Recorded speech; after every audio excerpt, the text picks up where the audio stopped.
नमस्कार, मैं हूं आपके साथ सपना दानू। स्वागत है आपका हमारे चैनल न्यूज एक्सप्रेस पर। 2027 आने से पहले ही बीजेपी अपनी सभी कमजोर कड़ियों को जोड़कर ठीक कर रही है, ताकि 2027 आते ही ऐसी कोई कसर ना रहे जिससे हार या निराशा हाथ लगे। इसीलिए एक के बाद एक समय रहते फैसले ले रही है, जिससे बीजेपी के अंदर कोहराम मचा है। 2027 का विधानसभा चुनाव अभी करीब 1.5 साल दूर है। अगले साल इसी महीने यानी कि अप्रैल या मई में होगा, लेकिन बीजेपी ने चुनावी रणभूमि सजानी शुरू कर दी है। पार्टी के भीतर ऐसी तैयारियां चल रही है जो सिर्फ संगठनात्मक बदलाव नहीं, बल्कि सत्ता बचाने की बड़ी लड़ाई का हिस्सा मानी जा रही है। खबरों की माने तो यूपी बीजेपी में आधी टीम बदली जा सकती है। 2-2 पदों पर बैठे नेताओं की छुट्टी हो सकती है। क्षेत्रीय अध्यक्ष से लेकर मोर्चा अध्यक्ष तक बड़े पैमाने पर फेरबदल की तैयारी है। सवाल है कि आखिर बीजेपी को इतनी बड़ी सर्जरी की जरूरत क्यों पड़ गई? क्या 2024 के लोकसभा चुनाव का झटका अभी तक पार्टी भूल नहीं पाई है? क्या समाजवादी पार्टी की बदली ताकत ने बीजेपी को चिंतित कर दिया है? और क्या योगी सरकार के कामकाज के बावजूद संगठन में कमजोरी महसूस की जा रही है? आज इसी को लेकर हम अपने इस रिपोर्ट में बताएंगे कि क्या होगा। यूपी की बिसात समझने वालों की माने तो 2024 के लोकसभा चुनाव में उत्तर प्रदेश बीजेपी की उम्मीदों पर खरा नहीं उतर पाया। जिस राज्य ने 2014 और 2019 में बीजेपी को दिल्ली की सत्ता तक पहुंचाने में निर्णायक भूमिका निभाई थी, उसी यूपी में पार्टी को अपेक्षा से कम सीटें मिली। अखिलेश यादव की पार्टी समाजवादी पार्टी और उसके सहयोगियों ने जिस तरह बीजेपी को चुनौती दी, उसने पार्टी नेतृत्व को साफ संदेश दे दिया कि सिर्फ सरकार के कामकाज के भरोसे चुनाव नहीं जीत सकते। बीजेपी में दिल्ली से लेकर लखनऊ तक बैठकों का दौर शुरू हुआ। रिपोर्ट कार्ड मांगे गए, हार और कमजोर प्रदर्शन वाले इलाकों की समीक्षा हुई और नतीजा निकला कि संगठन में नई ऊर्जा भरनी होगी।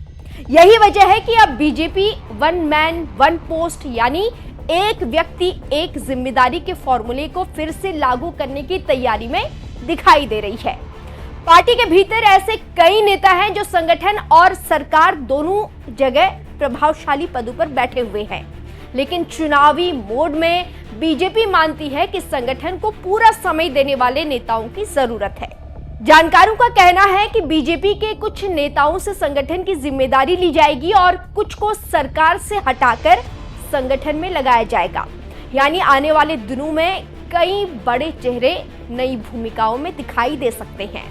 लेकिन कहानी सिर्फ इतनी ही नहीं है। सूत्रों की माने तो प्रदेश संगठन में करीब 50% तक बदलाव संभव है। ब्रज, अवध, काशी, गोरखपुर, पश्चिम क्षेत्र समेत सभी 6 क्षेत्रीय अध्यक्ष बदले जा सकते हैं।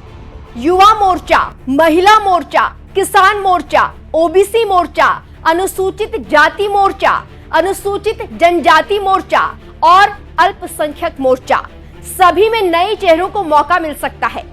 जिलों में इसकी शुरुआत भी हो चुकी है। कई जिलाध्यक्ष बदले जा चुके हैं। पार्टी का मानना है कि यदि एक ही चेहरा लंबे समय तक पद पर बना रहता है तो स्थानीय स्तर पर कार्यकर्ताओं में निराशा और जड़ता आ जाती है।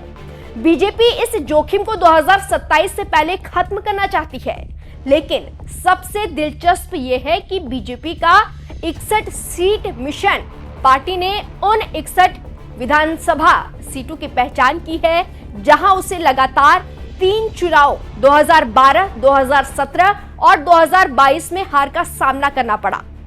2024 के चुनाव में समाजवादी पार्टी ने पीडीए यानी कि पिछड़ा, दलित और अल्पसंख्यक गठजोड़ के जरिए बीजेपी को बड़ा नुकसान पहुंचाया। अखिलेश यादव की इसी रणनीति ने कई सीटों पर बीजेपी का गणित बिगाड़ दिया। बीजेपी भी ये समझ चुकी है कि सिर्फ हिंदुत्व का मुद्दा अब पर्याप्त नहीं होगा। इसीलिए पार्टी अब सामाजिक प्रतिनिधित्व बढ़ाने पर जोर दे रही है।